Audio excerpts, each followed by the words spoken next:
The biggest thing you need to do for short form interviews is you have to be sharp, punchy, pithy, tight, well rehearsed. You need to speak in pillar points, right? So this is where the best thing you can do to prepare for the short form interviews is to have your pillar points memorized. So the 6 pillar point formulas that we teach inside of Captivating Content and inside of world-class presentation craft, okay, those are catchphrases, right? Those are formulas.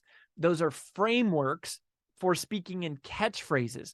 Catchphrases are these little memorable moments. They're tweetable moments. They're quotable moments, right? And I've built a large part of my career on, some basic catchphrases like success is never owned, it's rented, and the rent is due every day. That is, of course, one of the famous quotes from Take the Stairs has several of them. Be the buffalo, which is all about this buffalo story. Or if you have diluted focus, you get diluted results. These do it scared.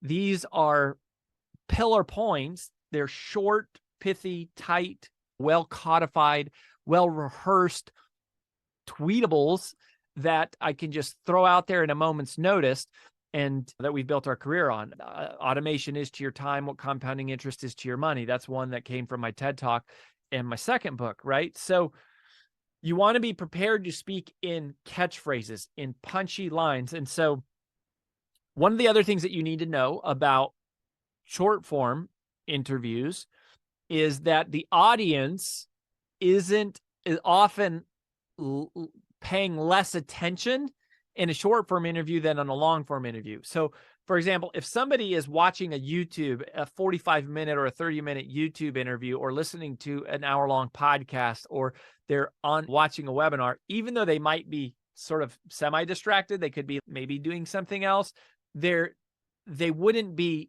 listening at all unless they were interested in being there, right? So especially as the interview goes longer, the people who are there at the end, they really are paying attention and they want to be there and they like what you're saying. And that's why they're still there, is by definition, they're enjoying the content.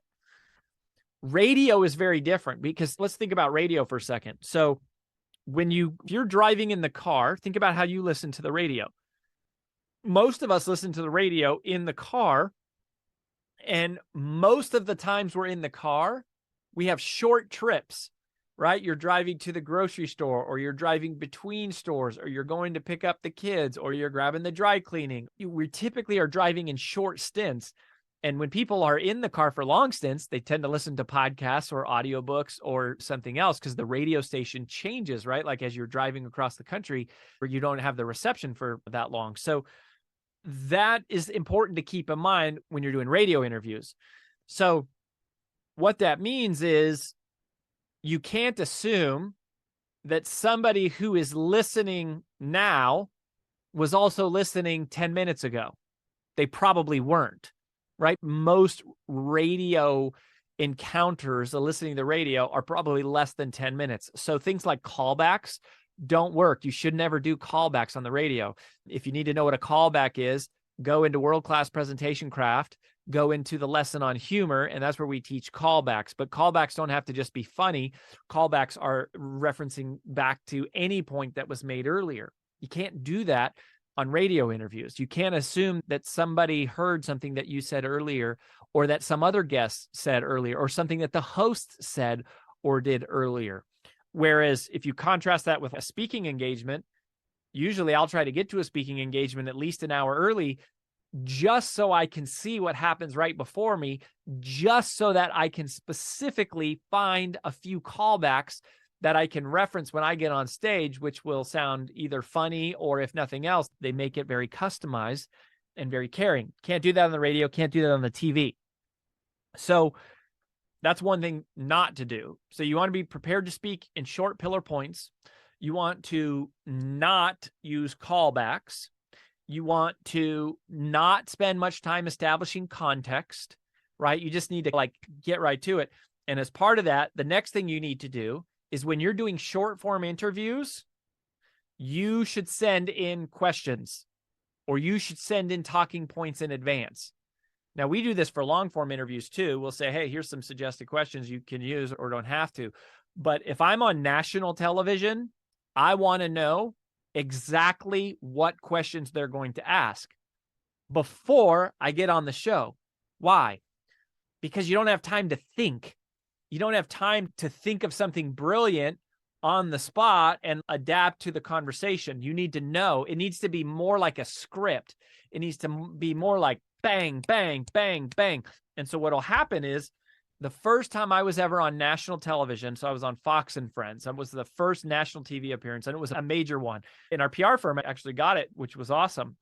But a major mistake that our PR firm made, and I was too young to know any different, was the show, Fox and Friends, they want you to have talking points too. Why? Because they need to have graphics that go with your interview, right? TV's a visual medium, so they need flying charts to come in, and they need a lower third, like a ticker, right, across the bottom of the screen.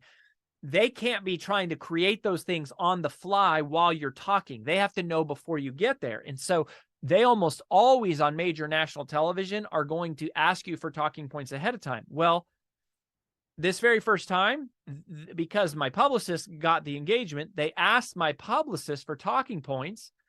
My publicist gave them talking points, to which the interviewer was prepared to have a conversation around these talking points. But my publicist never gave me the talking points that they gave to Fox and Friends.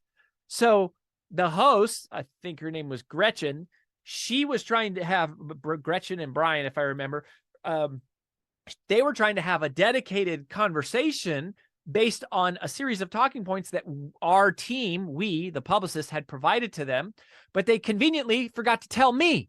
So they were trying to have a conversation expecting me to follow along, and I had no idea what they were going to ask, and so I had no idea what I was going to say. So what you want to do is control what they're going to ask so that you can prepare what you're going to say. How do I select the questions? How do I determine what I want them to ask? It's very simple. I'm going to give them questions that I know I can knock out of the park. So I'm going to reverse engineer questions so that when they ask me a question, it leads right into me delivering my pillar points, so that my whole interview is like bang, bang, bang. It's like uppercut, uppercut, uppercut. Like I'm hitting hard-hitting content right straight to the point, well rehearsed, and it adds a lot of value to the audience. So that is the key to a great short form media interview.